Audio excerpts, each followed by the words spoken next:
ആരാ ഇവൻ? നമ്മൾ ഒരു ടെക് ഇൻഫ്ലുവൻസറായി തോറ്റിരിക്കുകയാണ് ഗൈസ്.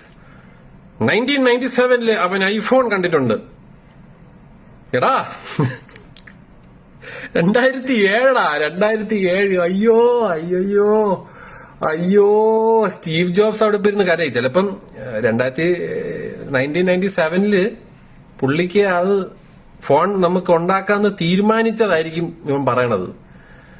2007 ഞാനിത് കണ്ടിട്ട് വളരെ കോൺഫിഡന്റ് ആയിട്ട് പറയണം. 1997 2007 ചമ്മി നാറി. അത് ടൊവീനോരെ ഫ്രണ്ടില് പറയാതിരിക്കാൻ വയ്യാട്ടോ. അതിനും വേണം ഒരു